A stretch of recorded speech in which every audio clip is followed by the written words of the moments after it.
उत्तर प्रदेश की सबसे ज्वलंत डिबेट संग्राम में आपका स्वागत है। मैं हूं रमन पांडे। उत्तर प्रदेश के पूर्व मुख्यमंत्री अखिलेश यादव के लिए उनके चाचा शिवपाल सिंह यादव जरूरी हैं या मजबूरी है? इसी तरह से शिवपाल सिंह यादव के लिए अखिलेश यादव का साथ जरूरी है या वो भी कहीं ना कहीं उनकी मजबूरी है? दरअसल मैनपुरी में स्टार प्रचारकों की लिस्ट में 7वें नंबर पर शिवपाल सिंह यादव का नाम है और कल जो तस्वीरें दोनों ने साझा की थी, आपको बता दें, कल अखिलेश यादव अपनी पत्नी डिंपल यादव के साथ शिवपाल यादव से गए मिलने, वहां मुलाकात हुई, दोनों ने तस्वीरें खिंचवाई और उसके बाद दोनों ने अपने अपने ट्विटर हैंडल से ट्वीट किया जिसका लब्बो लुबाब यही था कि मैनपुरी में पूरा परिवार एक है, एक मिलके चुनाव लड़ेगा और मुलायम सिंह की इस विरासत को आगे बढ़ाने में मदद करेगा। हमारी डिबेट आज की इसी मुद्दे पर है कि अगर शिवपाल सिंह यादव अखिलेश यादव के लिए इतने जरूरी हैं तो फिर रामपुर और खतौली में जो उपचुनाव हो रहे हैं वहां के स्टार प्रचारकों की लिस्ट से इनका नाम गायब क्यों है? अगर सिर्फ इस वजह से शिवपाल सिंह यादव को मैनपुरी में स्टार प्रचारक बनाया गया है चूंकि वो भी उसी विधानसभा में से किसी एक सीट पर विधायक हैं और साथ ही साथ चूंकि बीजेपी के जो कैंडिडेट हैं वो ये माना जाता है कि पुराने सपाई हैं, शिवपाल सिंह यादव के करीबी हैं, तो क्या सिर्फ उनको साधने के लिए मैनपुरी में शिवपाल सिंह यादव को स्टार प्रचारक बनाया गया है? रामपुर में क्यों नहीं बनाया गया? खतौली में क्यों नहीं बनाया गया? तो मसला यह है कि अखिलेश यादव के लिए चाचा मजबूरी हैं या उनके लिए जरूरी हैं, खासतौर से मैनपुरी के लिए, खतौली के लिए और रामपुर के लिए। हमारे साथ तमाम मेहमान जुड़ चुके हैं। एसएन सिंह, प्रवक्ता बीजेपी, आपका बहुत बहुत स्वागत है।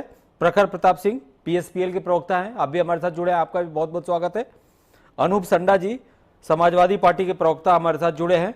और रोहित अग्रवाल जी, प्रवक्ता आरएलडी, वो भी हमारे साथ जुड़े हैं। आप सबका बहुत बहुत स्वागत है। चलिए डिबेट की शुरुआत करते हैं। सबसे पहले रिएक्शन लेते हैं अनूप संडा जी से। अनूप संडा जी, ये बताइए कि अखिलेश यादव जी की ये मजबूरी है या फिर उनके लिए शिवपाल सिंह यादव जरूरी है? मजबूरी है और ना ही इसके कोई निहितार्थ निकाले जाने चाहिए। नहीं, ना मजबूरी है ना जरूरी है। नहीं, जरूरी मैंने नहीं कहा, मैंने कहा मजबूरी नहीं है।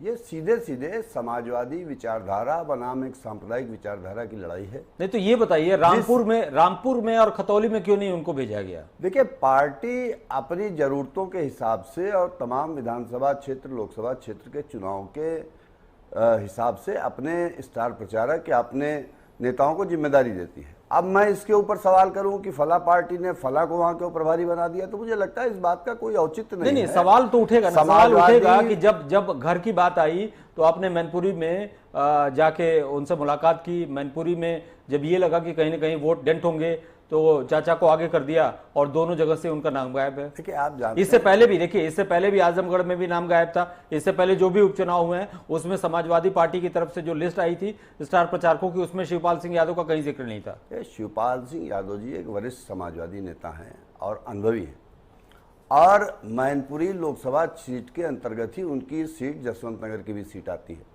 आप ये बात जानते हैं। और शिवपाल जी की पार्टी प्रगतिशील समाजवादी पार्टी से समाजवादी पार्टी का 2022 के विधानसभा चुनाव में तालमेल भी था। और इस स्थिति में जबकि माननीय मुलायम सिंह यादव जी जो समाजवादी पार्टी के संरक्षक थे अब नहीं हैं और ये एक महत्वपूर्ण लोकसभा का चुनाव होने जा रहा है, वैसी स्थिति में अगर शिवपाल सिंह यादव जी पूरे मैनपुरी चुनाव के दायित्व अपने कंधे पे लेकर के लगातार श्रीमती डिंपल यादव जी को जिताने का संकल्प लेकर के चुनाव नहीं, जब जरूरत पड़े तो चाचा जी संकल्प ले लें और जब जरूरत ना पड़े तो उनको फिर किनारे कर दिया जाए। अब ये सवाल तो मुझे लगता है कि आप चाचा जी से पूछें या पीएसपीएल के प्रवक्ता से पूछें, लेकिन मुझे ऐसा लगता है कि ये बाल की खाल निकालने जैसी बात है। सीधी बात यह है कि समाजवादी कुनबा एकजुट है और जो शिवपाल जी ने कल फेसबुक पे अपने डाला भी कि नेताजी ने जो बाग लगाया था उसको हम लोग अपने खून पसीने से सींचने का काम करेंगे, तो उनकी मंशा, उनके निहितार्थ सब कुछ तय है और पूरा समाजवादी विचारधारा एकजुट होकर के मैनपुरी के चुनाव के माध्यम से ये संदेश देने का काम करेगी पूरे देश में कि इन सांप्रदायिक शक्तियों से, भारतीय जनता पार्टी की जन विरोधी नीतियों से, भारतीय जनता पार्टी के अहंकार और तानाशाही से लड़ने का काम सबसे प्रभावी ढंग से समाजवादी विचारधारा के लोग ही करेंगे और इस संघर्ष में हम सारे लोग एकजुट रहेंगे। प्रखर प्रताप सिंह हमारे साथ जुड़े हुए हैं, प्रवक्ता है पीएसपीएल के। प्रखर जी, आपका रिएक्शन चाहेंगे। जब चाचा की जरूरत हुई तो वो मजबूरी बन गए और जब जरूरत नहीं हुई तो वो जरूरी नहीं समझे गए, और खास तौर से सिर्फ और सिर्फ मैनपुरी में उनको स्टार प्रचारकों की लिस्ट में डालना, रामपुर से और खतौली से उनका नाम गायब रहना, इसको किस नजरिए से पीएसपीएल देखती है? देखिए, माननीय शिवपाल यादव जी ने माननीय नेताजी के साथ घर घर जाकर के, हर प्रदेश के हर डिस्ट्रिक्ट में जाकर के समाजवादी पार्टी को खड़ा किया था, और जसवंत नगर के वो सबसे ज्यादा वोटों से जीतने वाले विधायक थे। तो जसवंत नगर विधानसभा मैनपुरी में आती है, तो वहां पर हम उसका प्रचार कर रहे हैं। हमारा एक अलग दल है, हम प्रगतिशील समाजवादी पार्टी हैं। अखिलेश जी ने जो हमसे बात करी तो माननीय शिवपाल यादव जी ने कहा कि इस वृक्ष को हम, जो माननीय नेताजी ने लगाया था, उसको अपनी खून पसीने से इसको बड़ा करेंगे और इसको और बढ़ाएंगे, उन्होंने कहा। और मुझे लगता है माननीय आजम खां जी सक्षम है, माननीय जैन जी सक्षम है अपने अपने उसमें करने के लिए, और हर पार्टी। लेकिन इससे पहले भी जो उपचुनाव हुए थे उसमें भी तो स्टार प्रचारकों की लिस्ट में नाम नहीं था उनका। देखिए, मैंने हमेशा कहा है माननीय शिवपाल यादव जी जिधर होंगे जीत उधर ही होगी। जैसे श्री कृष्ण महाभारत में थे और जिधर रहते, यानी शिवपाल जी का नाम पिछली बार स्टार प्रचारकों की लिस्ट में शामिल नहीं था, इसलिए आजमगढ़ हारे। अब अगर माननीय शिवपाल यादव जी की बात सुनी गई होती तो शायद मुझे लगता है कि जीत होती। अनूप संडा जी, आपसे रिएक्शन। देखिए, शिवपाल जी, जैसा कि प्रबल जी ने, प्रखर जी ने इस बात को कहा भी कि एक अलग दल है और राजनीति में आवश्यकता के हिसाब से तालमेल बनते रहते हैं, और हम एक दूसरे सवाल तो इसी टाइमिंग का हो रहा है कि आवश्यकता इस समय बन पड़ी है, तभी वो जरूरी हो गए। मेरी बात पूरी हो जाती है। और हम आज एक साथ खड़े हैं, क्यों खड़े हैं उसकी भी बात मैंने पहले आपको बता दूं कि देश में भारतीय जनता पार्टी को हराने की आवश्यकता से उसकी इसकी जरूरत आजमगढ़ में क्यों नहीं समझी गई? इसलिए कि अभी प्रखर का कहना है कि अगर शिवपाल जी की बात सुनी हुई तो आजमगढ़ लूज नहीं करते। कैसा वो प्रखर जी के अपने विचार हो सकते हैं, हमारी पार्टी के नहीं तो आप लोग जब साथ में हैं, विचार ही नहीं मिल रहे हैं तो साथ किस बात का है? नहीं, देखिए ऐसा नहीं है। अब आप क्या करेंगे, बहुत से मौकों पर ऐसे होते हैं कि सत्तारूढ़ दल के नेताओं के बयान अलग अलग हो जाते हैं, और जैसे अभी आपने माननीय शिवपाल जी की बात की, आप सोच करके देखिए कि जब देश का प्रधानमंत्री, आज मैंने समाचार पत्रों में और सोशल मीडिया पे देखा कि देश के प्रधानमंत्री गुजरात के चुनाव में 4 दिन जाकर के डोर टू डोर कैंपेन करेंगे, तो इसका मतलब क्या है कि हम भारतीय जनता पार्टी से सवाल करेंगे कि वो प्रधानमंत्री वहां क्यों जा रहे हैं? सवाल यही उठता है ना, सवाल यही उठता है। आजमगढ़ में अखिलेश यादव नहीं गए, सवाल यही उठता है कि जब अपने घर की बात आई तब डोर टू डोर कैंपेन कर रहे हैं, इसके पहले वो निकले तक नहीं। देखिए ऐसा है, न शिवपाल जी की बात सुनी न वो निकले। कि ये बाल की खाल निकालने की बात है। एक बाल, कोई भी राजनीतिक दल जब चुनाव लड़ता है, बात है समाजवादी पार्टी जब चुनाव लड़ती है तो उस चुनाव को जीतने के लिए, पूरी मजबूती से लड़ने के लिए। लेकिन कहां मजबूती से लड़ पाए आप? पिछले उपचुनाव में कहां मजबूती से लड़ पाए? फैसला और सत्ता के प्रभाव में प्रशासन द्वारा की जाने वाली जातियां, अभी आप रामपुर चुनाव का जिक्र कर रहे थे, आपने बात की तमाम चुनाव की। आप जानते हैं कि अभी जब पिछले समय उपचुनाव हुए तो वहां पर किस तरीके से वोटरों को रोकने का काम किया गया। वो तो आपका चुनाव आयोग के साथ चल रहा है ना, किस तरीके से? अब वो तो चल रहा है, वो तो एक नहीं, मैं पिछले चुनाव की बात कर रहा हूं, लोकसभा चुनाव की। किस तरीके से वोटरों को रोकने का काम किया गया। तो जब प्रशासन सत्तारूढ़ दल के इशारे पर नैतिकता और, यानी आप दोनों चीजें बोलते हैं, एक तो आप ये बोल रहे हैं कि समाजवादी पार्टी चुनाव जीतने के लिए लड़ती है, दूसरी बात है कि अखिलेश यादव नहीं गए, ये इनका अपना व्यक्तिगत फैसला था। नहीं, व्यक्तिगत फैसला नहीं, मैंने कहा रणनीतिक। और तीसरी चीज ये आवश्यक नहीं, रणनीतिक तीसरी चीज की बीजेपी प्रशासनिक मशीनरी का इस्तेमाल करके वोटरों को रोकने की कोशिश करती है। आप एसएन सिंह से रिएक्शन लेंगे। एसएन सिंह, आपका रिएक्शन। देखिए रमन जी, एक एक करके मैं जवाब देता हूं। रमन जी, एक तो कहावत है, हम अपनी बात कहेंगे, ये अपनी बात कहेंगे, लेकिन एक कवि ने बहुत अच्छी बात कहा है कि 8 चीजों को प्राय बिना बताए भी लोग जान जाते हैं। खैर पान खांसी खुशी, बैर प्रीत मदपान, दावे से ना दबे जानत सकल जान। सब लोग जान रहे हैं कि चाचा जी का उपयोग कौन कर रहा है। और कल तक जो एक अहंकारी व्यक्ति थे जो चाचा को कहते थे कि ये तो दिल्ली से गवर्न हो रहे हैं, इनकी तो स्क्रिप्टिंग दिल्ली से हो रही है और इनको जाना हो तो भाजपा में चले जाएं, इनकी विचारधारा भारतीय जनता पार्टी से मिलती है।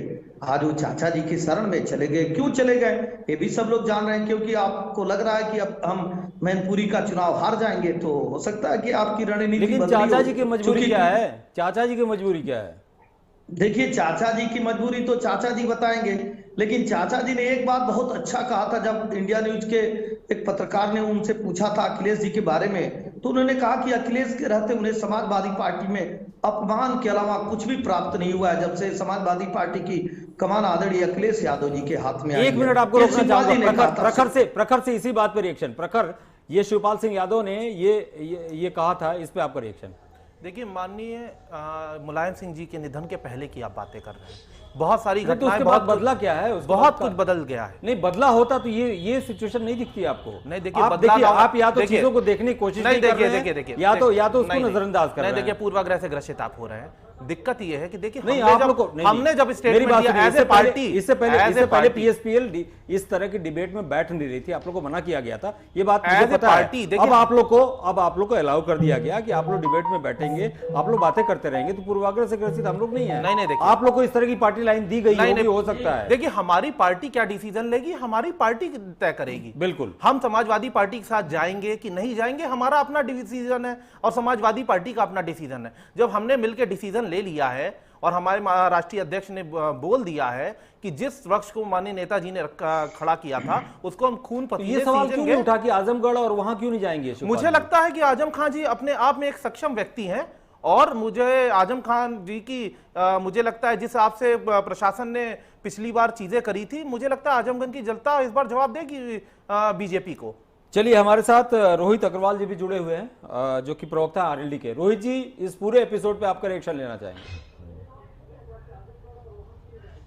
क्या एपिसोड है रमन जी? मुझे समझ में नहीं आई बात। नहीं, एपिसोड ये है कि चाचा जी के लिए भतीजे जरूरी हैं या भतीजे के लिए चाचा जी जरूरी हैं। स्टार प्रचारकों की लिस्ट में मैनपुरी के अलावा और कहीं भी उनका नाम नहीं है। तो सवाल ये उठता है कि जब जरूरत पड़ती है अखिलेश यादव को तब उनका इस्तेमाल कर लेते हैं, उसके बाद वो फिर अलग अलग हो जाते हैं। तो ऐसे में मजबूत विपक्ष की कल्पना कैसे की जा सकती है? देखिए, जहां तक जो आप कह रहे हो चाचा के लिए भतीजे जरूरी हैं, भतीजे के लिए चाचा जरूरी हैं, वो तो मामला कल क्लियर हो गया। भाई शिवपाल यादव जी ने भी ट्वीट और फेसबुक के माध्यम से पूरी बात क्लियर कर दी कि भाई परिवार एक है, और अखिलेश जी ने भी कर दी। अब आपकी दूसरी बात पे आते हैं। आप कह रहे हो कि साहब खाली मैनपुरी में उनका प्रयोग किया जाएगा, बाकी जगह नहीं किया जाएगा। तो ये आपको कैसे पता चला? नहीं, ये जानकारी कहां से मिली? कौन से नहीं, स्टार प्रचारकों भाजपा कार्यालय से? नहीं, स्टार प्रचारकों की लिस्ट जो जारी की है समाजवादी पार्टी ने, उसमें स्पेसिफिकली मैनपुरी का जिक्र है। अच्छा, तो रामपुर वाली लिस्ट जरा मुझे शेयर करेंगे मेरे साथ? नहीं, मेरे पास लिस्ट नहीं है। वाली स्टार प्रचारकों की लिस्ट कहां पे जारी हुई है? लेकिन जो इन्फॉर्मेशन हमारे पास है वो आपके पास होगी भी नहीं।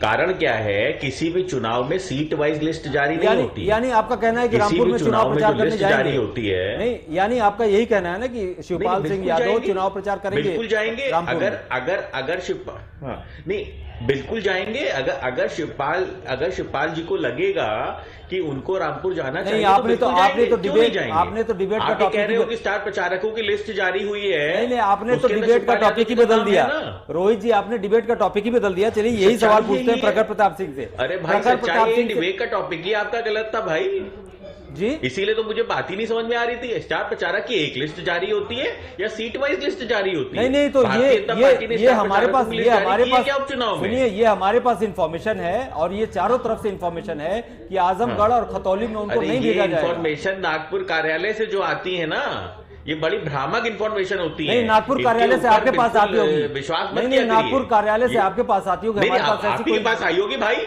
जब आप कह रहे हो रामपुर की लिस्ट में अजीब हाल है। नागपुर कार्यालय हमारा कार्यालय भाई साहब, आपकी जानकारी के लिए बता दूं, समाजवादी पार्टी वाले, मुझे पता ही नहीं है कि कब इन्होंने रामपुर की लिस्ट जारी कर दी जिसके अंदर शिवपाल जी। सुनिए रोहित अग्रवाल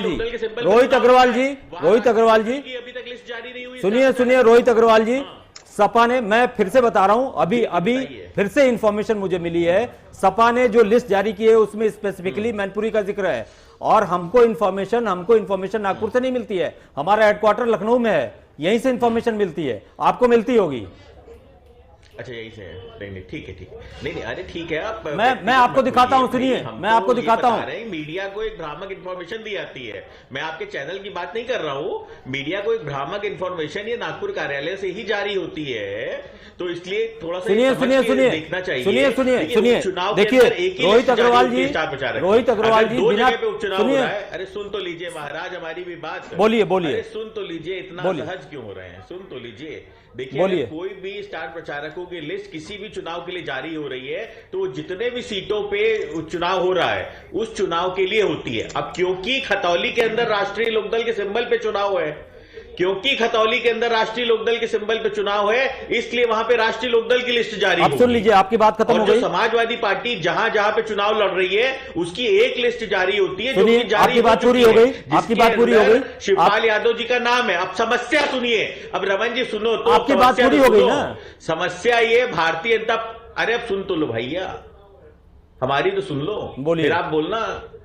अब समस्या ये है कि भारतीय जनता पार्टी ने 6 साल तक तो तले हैं पकौड़े, अब जनता के बीच में जाएं क्या कह के? नहीं, अभी इसी टॉपिक पे आइए ना, अभी लिस्ट पे आएंगे। देखिए अभी आपने लिस्ट को लेके चैलेंज किया है, मैं आपको उसी लिस्ट की कॉपी दिखाता हूं। सुनिए, डिबेट में आने के पहले जानकारी का अभाव होना बहुत घातक है। दिखाइए, डिबेट में आने के पहले जानकारी का अभाव होना रोहित अग्रवाल जी घातक है। सुनिए, अभाव आपको है, नहीं अभाव आपको है, मैं पढ़ के सुनाता हूँ ना, मैं इसकी कॉपी भेजता हूँ, पढ़ के सुनाता हूँ। आपने बोला ना, आपने बोला कि एक जगह की लिस्ट जारी नहीं होती है, मैं पढ़ के सुनाता हूं, इसको दिखाता भी हूं। सुनिए, सेपरेट लिस्ट हो तो दिखाइए। सुनिए, प्रोफेसर राम गोपाल यादव प्रमुख महासचिव, सेपरेट लिस्ट जारी हुई है क्या? सुनिए, ये समाजवादी पार्टी की तरफ से प्रोफेसर राम गोपाल यादव की तरफ से लिस्ट है, इसमें स्पेसिफिकली केवल मैनपुरी का जिक्र है। आपको अगर जानकारी नहीं है तो मत बोलिए, मैं पढ़ के सुनाता हूं। क्या लिखा है कि इसमें लिखा है, सुनिए क्या लिखा है, सुनिए क्या लिखा है, सुनिए। प्रोफेसर राम गोपाल यादव प्रमुख महासचिव, फिर लिखा है सचिव निर्वाचन आयोग भारत, निर्वाचन सदन अशोक रोड नई दिल्ली। विषय representation of the people act 1951 के सेक्शन 77 के प्रावधानों के अंतर्गत समाजवादी पार्टी के नेताओं के नाम प्रेषित। महोदय इसमें लिखा है कि आपको समाजवादी पार्टी के निम्नलिखित नेताओं के नाम सूचित किए जा रहे हैं जो उत्तर प्रदेश में 21 मैनपुरी, फिर से रिपीट कर रहा हूं, सुनिएगा, जो उत्तर प्रदेश में 21 मैनपुरी लोकसभा निर्वाचन क्षेत्र के लिए संपन्न होने वाले उपचुनाव में समाजवादी पार्टी के प्रत्याशी के चुनाव प्रचार हेतु दौरा करेंगे। आपकी जानकारी अधूरी है, बिना अधूरी जानकारी के हाँ, सुनिए अब सुनिए महाराज, अरे सुन तो लीजिए महाराज, इतना असहज क्यों हो रहे हैं? बोलिए। वो इसलिए लिखा है क्योंकि वहां पे लोकसभा सीट का सांसद का चुनाव हो रहा है और रामपुर के अंदर विधायक का चुनाव हो रहा है, पर रामपुर तो अभी तक तो आप ये बोल रहे थे, अभी तक तो आप ये बोल रहे थे कि मैनपुरी का अकेले लिस्ट जारी नहीं हो सकती, समाजवादी पार्टी की एक साथ लिस्ट जारी होती है। आपको जो उसके अंदर मैनपुरी का जिक्र हुआ है उस पर मैं क्लेरिफिकेशन आपको दे रहा हूं। आप छोड़िए, देखिए डिबेट हमारी जिस विषय है, डिबेट इसलिए वहां पे मैनपुरी का नाम नहीं, आपका क्लेरिफिकेशन आपने एक बार कोई सेपरेट अभी तक लिस्ट जारी नहीं हुई है। आप अपने सवाल में, आप अपने जवाब में खुद ही फंस गए हैं, आप अपने जवाब में खुद ही फंस गए हैं। सुनिए, एक वरिष्ठ नेता है रोहित अग्रवाल जी, आप अपने जवाब में फंस गए। चलिए, एसएन सिंह, क्यों डिबेट को 15 मिनट हो गया? नहीं है एसएन सिंह नहीं, आप अपने जवाब में फंस गए ना, आप गलत साबित हुए हैं। एसएन सिंह आपका रिएक्शन। को भारत से दिक्कत है, नागपुर से दिक्कत है, लेकिन पाकिस्तान से प्यार है और सिमी से प्यार है, तो उसके लिए आप क्या करेंगे? इसी प्यार और इसी दुलार में तो उनको, अरे सुन लीजिए, अब सुन लीजिए, रोहित अग्रवाल आपको बहुत सुन लिया, आप सुन लीजिए, बीजेपी की बात भी सुन लीजिए। सुनिए, दरअसल रोहित जी जिस स्कूल में पढ़ते थे वो अपने विषयों को याद करके, अरे रोहित अग्रवाल सुन तो लीजिए, जो भी दंड दिए बीजेपी की बात सुन लीजिए, उसके बाद बोलिएगा। सुनिए, देखिए हुआ क्या, ये चुनाव जो है वो परिवार और परिवार का नहीं है, चुनाव जनता का है। और ये विश्वास है जनता का कि आदरणीय मोदी जी, आदरणीय योगी जी जो कुछ भी कर रहे हैं वो जनता के लिए कर रहे हैं। इसी नाते 2 किला जो आजमगढ़ और रामपुर कहा जाता था वो दोनों किला ढह गया। अभी रामपुर का उपचुनाव हुआ था और लोकसभा का उपचुनाव हुआ था, उसमें वहां के लोगों ने किसको विजयी बनाया? भारतीय जनता पार्टी के उम्मीदवार को विजयी बनाया, आजमगढ़ में भी विजय ने बनाया।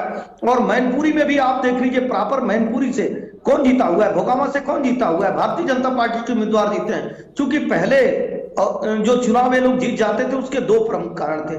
जो नेताजी थे वो नेताजी थे, वो धरती पुत्र नेताजी कहलाते थे, वो लोगों के बीच में रहते थे, उनके साथ आदरणीय मोहन सिंह जी भी रहते थे, उनके साथ आदरणीय जनेश्वर मिश्रा भी रहते थे, उनके साथ रामाश्रय विश्वकर्मा भी रहते थे। सभी धर्मों सभी जात के लोगों का साथ था। लेकिन 2022 के आम चुनाव में भी देख लीजिए, आदरणीय अखिलेश यादव जी अकेले चुनाव प्रचार में थे और वो किसी का साथ, किसी का विकास, किसी के विश्वास की बात नहीं करते थे।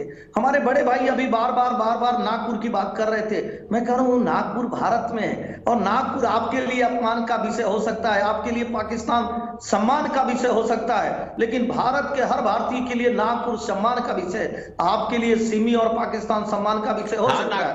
और इस चुनाव में भी जो जनता है वो जनता का आशीर्वाद किसके साथ है? भारतीय जनता पार्टी के साथ है। मुलायम सिंह जी लोकसभा में किसको आशीर्वाद? हाँ तो रोहित अग्रवाल संतरा खाते रहिए आप भी। अरे संतरे की बात नहीं हुई भाई साहब, सीरियस डिबेट हो रही है, आप डिबेट का जवाब दीजिए ना। संतरे की बात कहां से आ गई इसमें? आदरणीय अखिलेश जी को नहीं, आदरणीय मुलायम सिंह साहब खुद चाहते थे कि मेरे जीते जी शिवपाल जी हमारे भाई है और वो अखिलेश। चलिए रोहित अग्रवाल जी से रिएक्शन लेते हैं। रोहित अग्रवाल जी बोलिए। रहता है तो निश्चित तौर पे समाज में भी रोहित जी अच्छा कार्य करेगा। अगर कोई देखिए ऐसा अच्छा कार्य नहीं करता है तो देखिए रमन जी, पूरी बात यह है कि भारतीय जनता पार्टी 5 साल से तो पिछली सरकार में इन्होंने पकौड़े तले और ये 2022 के चुनाव में दोबारा जनता को गुमराह करने में कामयाब। एसएन सिंह आपको बोलने का मौका मिलेगा। एसएन सिंह बात सुन लीजिए, रोहित अग्रवाल की बात सुनिए। एसएन सिंह रोहित अग्रवाल की बात सुनिए। सिंह साहब सुन तो लो, दर्द होगा सिंह साहब, दर्द होगा जब काम नहीं करेंगे। एसएन सिंह सुन लीजिए, पहले बात सुन लीजिए। एसएन सिंह पहले रोहित अग्रवाल की बात सुनिए फिर जवाब दीजिए। ऐसे ही दर्द बीच में बोलने की होगा। एसएन सिंह साहब तो रोहित जी को बताना पड़ेगा कि रोहित अग्रवाल को उन्होंने बोलने को बोला है, बीच में आप बोल रहे हो महाराज, बीच में आप बोल रहे हो, सुन तो लो। जो है अजीत सिंह जी मुख्यमंत्री प्रदेश के होने जा रहे थे, लेकिन मुलायम सिंह जी ने धोबिया पाट मार के अरे भाई उनकी चिंता छोड़ दो, रोहित जी को पता होना चाहिए। अरे भाई छोड़ दो उनकी चिंता, उनकी चिंता करने के लिए हम हैं, अपने पीछे पड़िए। सुन तो लो, सुनिए एसएन सिंह सुन लीजिए उनकी बात। रमन जी बताइए इन्हें कौन बीच में बोल रहा है? चलिए बोलिए रोहित अग्रवाल बोलिए। दुखद घटना है भाई, काम कर लिया करो, इसीलिए कहते हैं एसएन सिंह साहब, काम कर लिया करो जनता के बीच में जाके, ताकि इतना असहज होने की स्थिति ना क्रिएट हो। जब आपकी पोल खुलने लगती है तो आप ऐसे ही असहज होते हो। देखो आपने अगर 6 साल में कोई काम किया होता अपनी सरकार में तो आपको दूसरों के परिवार तोड़ने की जरूरत ना पड़ती। दूसरों के परिवार और दूसरों के भाई भतीजे के और दूसरों के पट्टीदारी के झगड़े सुलझाने की जरूरत आपको ना पड़ती। समस्या ये है 6 साल कोई काम तो किया नहीं, अब जनता के बीच में जाओ क्या मुंह लेके। भाई 2022 में अभी ताजा मैनिफेस्टो लेके गए थे, अब जनता पूछ रही है 8 महीने हो गए, इस मैनिफेस्टो में से क्या काम किया? आपके पास कुछ बताने को तो है नहीं। तो अब आपके पास क्या बताने को है कि साहब मुलायम सिंह जी धरती पुत्र थे, हम उनका बहुत सम्मान करते हैं। शिवपाल यादव जी का सम्मान अखिलेश यादव जी नहीं करते हैं, जबकि परिवार एक है। शिवपाल यादव जी ने खुद ट्वीट करके बताया परिवार एक है और वो बड़े हैं। अखिलेश यादव जी ने खुद कहा कि शिवपाल यादव जी बड़े हैं, उनके मार्गदर्शन में काम कर रहे हैं। चलिए हमारे साथ और भी मेहमान है। अनूप संडा जी देखिए हमारे पास दोनों लिस्ट है, अभी लिस्ट में हम लोग चर्चा कर रहे थे। 2 लिस्ट हमारे पास है, एक बीजेपी की लिस्ट है और एक समाजवादी पार्टी की लिस्ट है। समाजवादी पार्टी की लिस्ट में जैसा कि मैंने पढ़ के बताया कि साफ तौर पर केवल मैनपुरी का जिक्र है जिसमें शिवपाल यादव का है। बीजेपी की लिस्ट जो है उसमें लिखा हुआ है names of the BJP leaders who will campaign for BJP candidate for by election to the 21 Mainpuri parliamentary constituency and by election to the 15 Khatauli and Rampur. यानी कि बीजेपी की जो लिस्ट है उसमें बाई इलेक्शंस में उसमें लोकसभा और विधानसभा दोनों का एक ही लिस्ट में जिक्र है, ठीक है। समाजवादी पार्टी की लिस्ट में वो बाहर हैं। देखिए हमारा डिबेट का टॉपिक यही है, जाहिर सी बात है इसी टॉपिक के इर्द गिर्द हम डिबेट करेंगे। मैं बोलूं रमन जी? जी बोलिए। पहली बात तो यह है कि एक बेबुनियाद मुद्दे पर बहस हो रही है पूरी। नहीं तो फिर आपको आना नहीं चाहिए था। आप मेरी बात सुनिए, मुझे तो ये बताया गया था मैनपुरी उपचुनाव में बहस होगी। नहीं, मुझे देवेश जी का फोन गया था, उन्होंने कहा कि मैनपुरी उपचुनाव पे बहस। अच्छा, एक बात बताइए। नहीं, अब आप रमन जी देखिए, मैंने बीच में नहीं टोका। बोलिए। आपने काफी समय दिया, मुझे ये बात कहने दीजिए।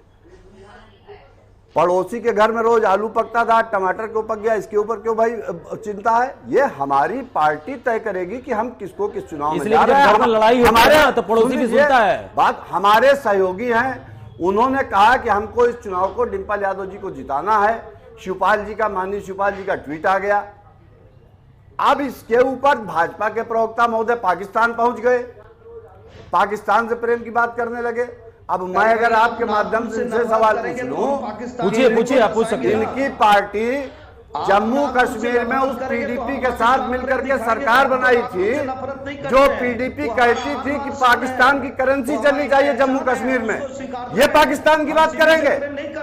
इनके संघ के कार्यालय में 1996 में सवाल सुनिए, बोलिए। इनके संघ के कार्यालय में 1996 में 2 नौजवानों ने तिरंगा झंडा फहरा दिया। इन्होंने उनको मुकदमा दर्ज करा के जेल भिजा दिया। ये देशभक्ति और पाकिस्तान की बात करेंगे? ये दो मुहे लोग हैं।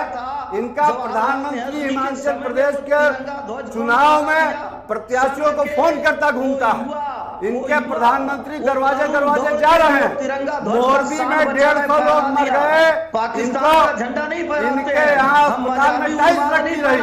आज मोरबी की नगर पालिका ने कहा कि उसको चालू करना एक भूल थी।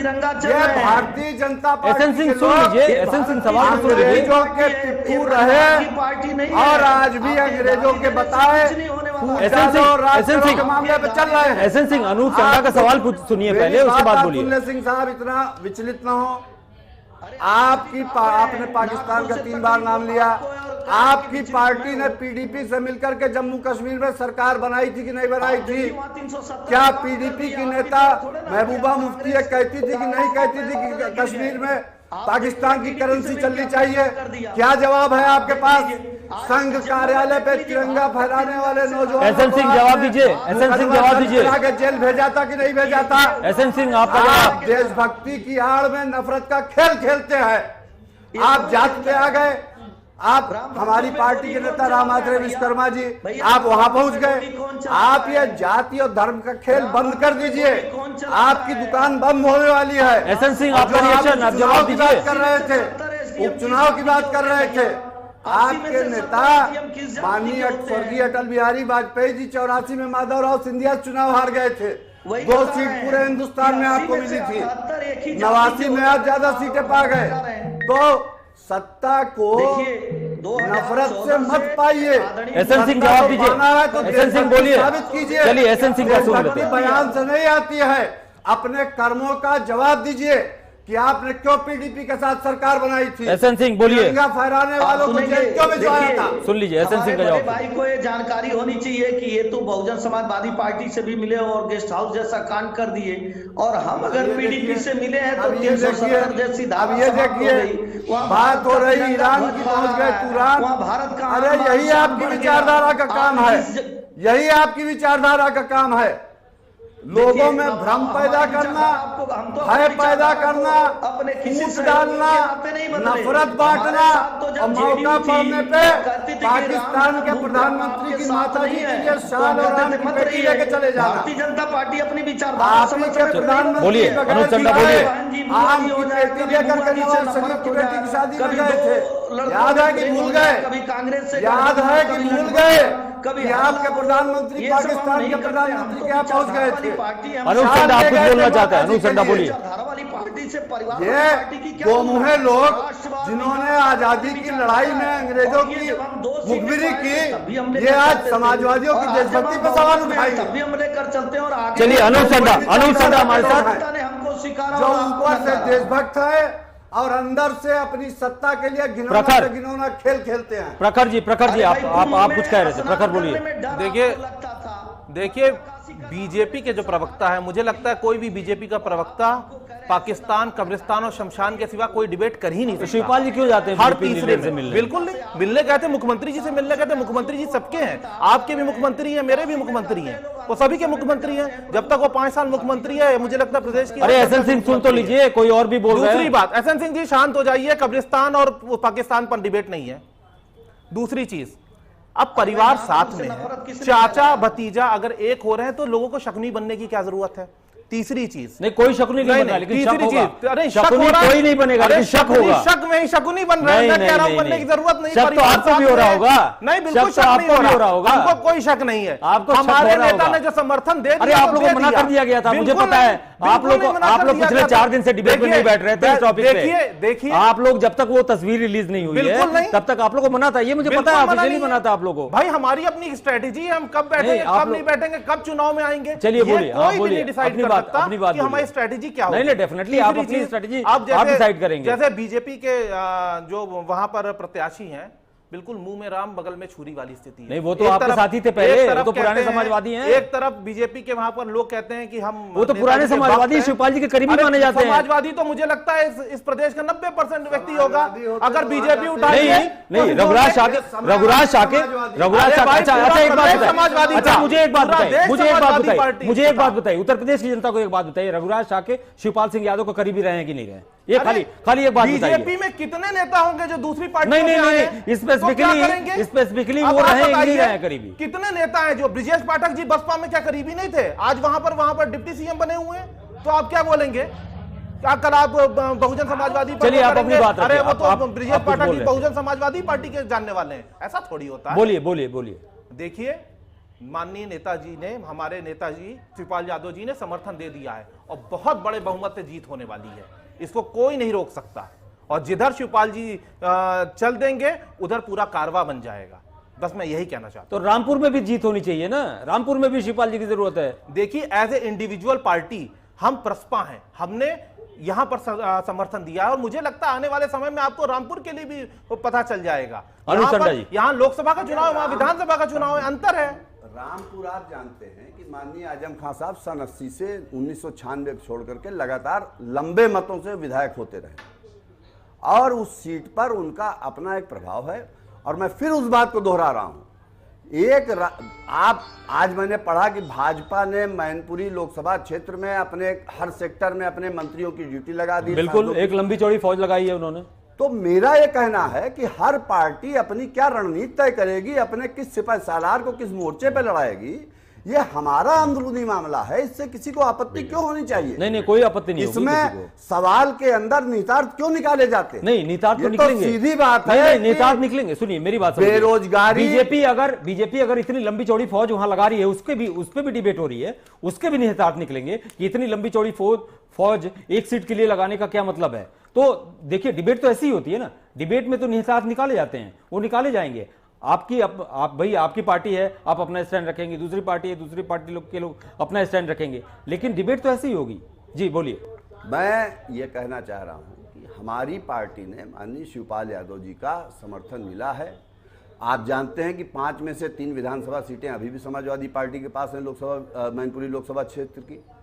और माननीय शिवपाल जी पूरे प्रदेश के एक मजबूत और कद्दावर नेता है और समाजवादी पृष्ठभूमि के नेता हैं।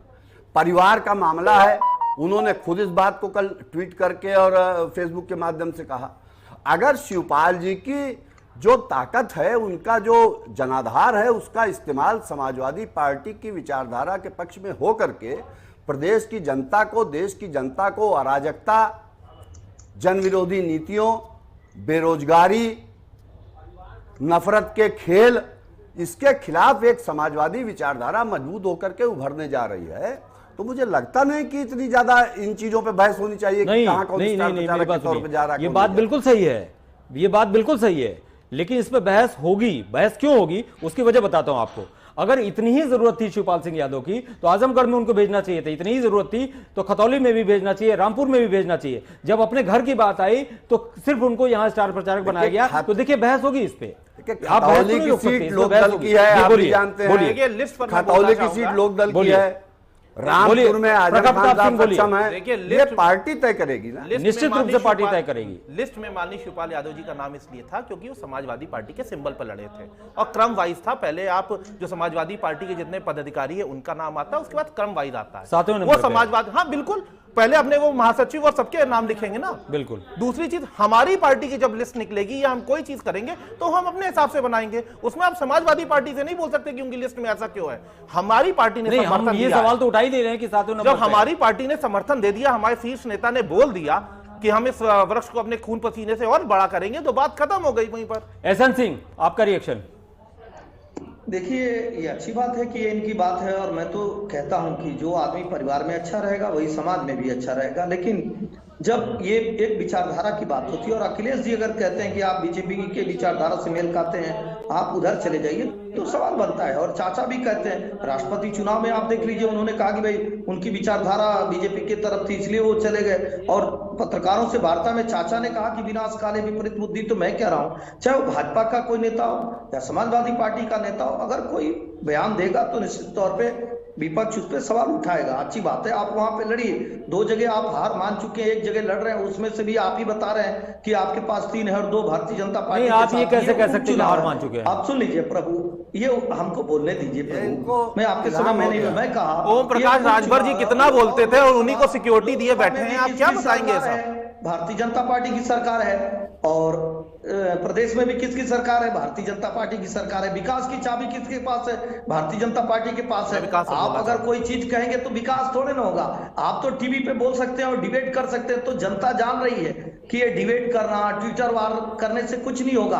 अगर विकास करना है तो भारतीय जनता पार्टी के साथ जुड़ना, इसलिए पूरे प्रदेश की जनता इस विकास के साथ जुड़ी है। हमारे भाई ने अभी कहा कि क्या हुआ है, अरे ऐसी ऐसी चीजें हुई हैं जिससे आप लोग दहशत में आ गए। और जो आप काम नहीं करते थे, आज हाथ में कलावा बांधना, भगवान का फोटो लगाना, रोहित अग्रवाल जी, आपका रिएक्शन?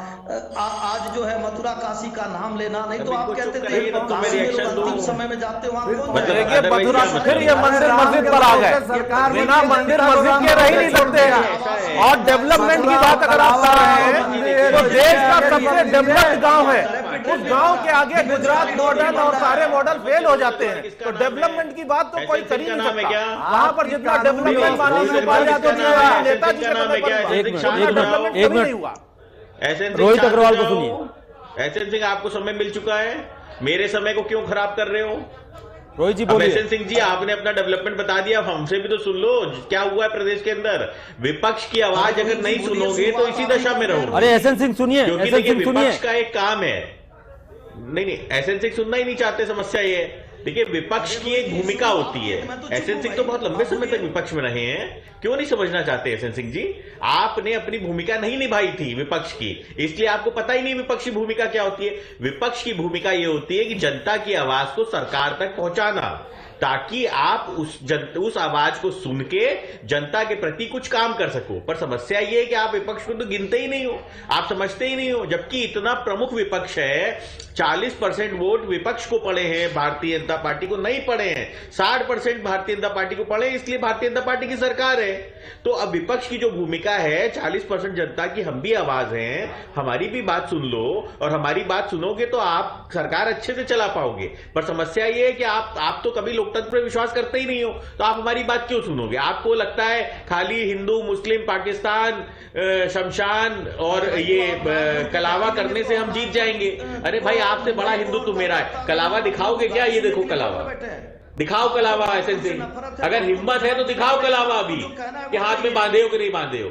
ये देखो, मैं ऑन एयर दिखा रहा हूं कलावा बांधे हूं मैं, आप दिखाओ। मैं वही कह रहा हूं, लेकिन बड़ा है क्या? दूसरे के धर्मों को नहीं दिखाओ। एहसन सिंह बोलिए। एहसन सिंह जी दिखाओ, कलावा दिखाओ कि हम बोले। अरे तो ये दिखावे की राजनीति करना छोड़ दो। के नारे को बुलंद कर अरे रहे हैं। एहसन सिंह जी, कलावा दिखाओ, कलावा वो एक धर्म के साथ कलावा तो दिखा दो भाई। आज खतौली में क्या हुआ कलावा था? खतौली के दंगे को नहीं दिखा पाओगे, नहीं दिखा पाओगे। रमन जी देखिए, यही चाल चरित्र चेहरा है, पूरी सरकार यही चाल चरित्र चेहरा है। ये कलावे की बात कर रहे हैं। FIR हो जाता, रमन जी, यही स्थिति है। तो ये दंगा यही हिंदुओं के ठेकेदार बने बैठे हैं।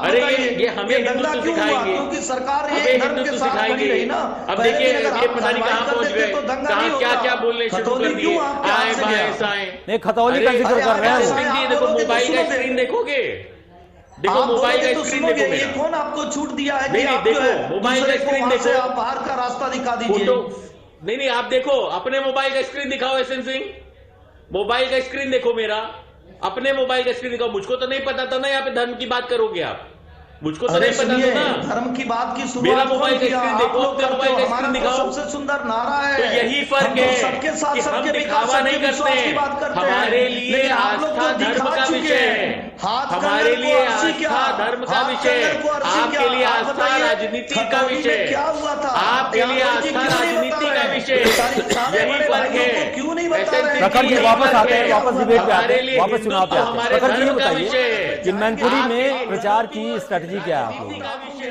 देखिए, माननीय शिवपाल यादव जी की मैनपुरी में मैन टू मैन मार्किंग है।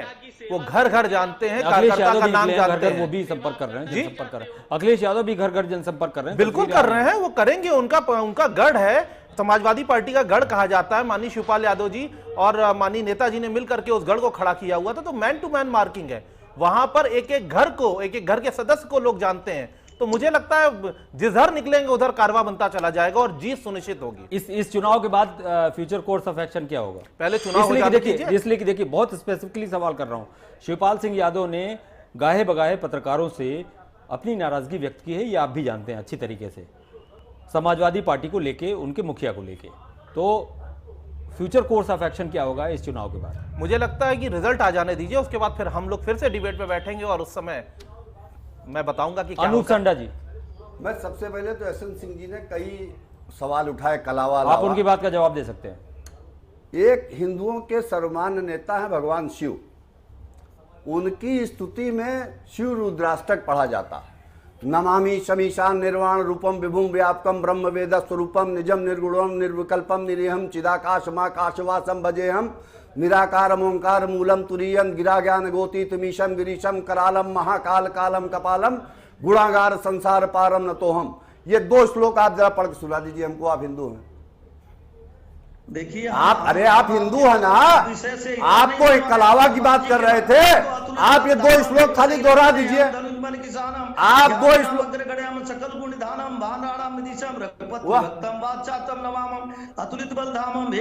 वो देखिए कहाँ पहुंच गए। मैं कह रहा हूँ शिव रुद्राष्टक, वो हनुमत स्तवन श्लोक पढ़ रहे हैं। अरे मैं शिव रुद्राष्टक की बात कर रहा हूँ, वो पढ़िए, वो भी सुना दूंगा। प्रणव पवर कुमार खलबल पावक ज्ञान धन जासुदय आगार बसौ राम सचापधर अतुलित बल धामम हेम शैलाके हम दविजम किसानु ज्ञानिनाम अग्रगलम सकल गुण निधानम वानराम निशम रघुपति भक्तम वातजातम नमामि घोषपति कृतवारीशम मस्कीकृताक्षम रामायण महामालारत्नम वंदे नीलात्मजम अंजनानंदनम वीरम जानकी। चलिए, हम